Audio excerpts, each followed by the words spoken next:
ప్రతి సంవత్సరం ఐపీఎల్ మొదలైతే ఈసారి ఎవరు కప్పు గెలుస్తారు, ఏ జట్లు ప్లే ఆఫ్స్ లో చేరుతాయి, లేదంటే ఏ జట్లు ముందుగా నిష్క్రమిస్తాయి లేదా ఎలిమినేట్ అవుతాయని కోట్లాది మంది అభిమానులు అంచనాలు వేస్తూ ఉంటారు. కానీ ఎవరైనా ఈసారి పంజాబ్ కింగ్స్ టాప్ లో ఉంటుందని ఊహించారా? గత 10 సంవత్సరాల్లో ఒక్కసారి కూడా ప్లే ఆఫ్స్ చూడని జట్టు ఏదైనా ఉంది అంటే ఇదే పంజాబ్ కింగ్స్.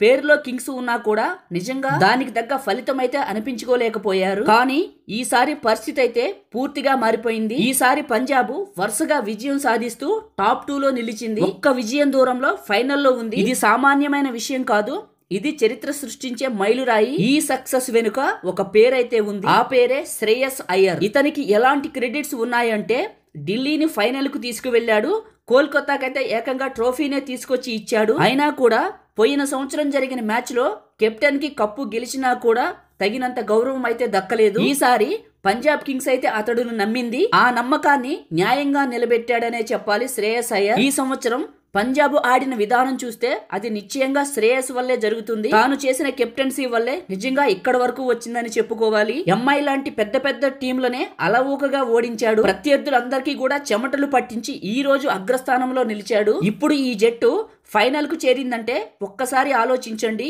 ఇది ఎవరి వల్ల సాధ్యమైందో. శ్రేయస్ అయ్యర్ అనే ఒక నిశ్శబ్ద యోధుడి వల్లే ఈసారి కప్పు వస్తుందో లేదో తెలియదు, కానీ ఈ జట్టుని ఇంత దూరం తీసుకురావడం మాత్రం ఒక రికార్డ్ అనే చెప్పాలి. నిజమైన కెప్టెన్సీ ఎలా ఉంటుంది అని శ్రేయస్ వల్లే తెలిసింది. నేను చెప్పిన ఈ మ్యాటర్ మీకు నిజం అనిపిస్తే కామెంట్ సెక్షన్ లో శ్రేయస్ ద పంజాబ్ కింగ్ అని కామెంట్ చేయండి. నిలబెట్టిన వాళ్ళని గెలిపించిన వాళ్ళని ఎప్పుడూ మర్చిపోకూడదు. మీకు శ్రేయస్ అయ్యర్ కెప్టెన్సీ గానే నచ్చితే ఈ వీడియోని లైక్ చేయండి. ఇలాంటి ఇంట్రెస్టింగ్ వీడియోలు కావాలంటే మన ఛానల్ ని సబ్స్క్రైబ్ చేసుకోండి.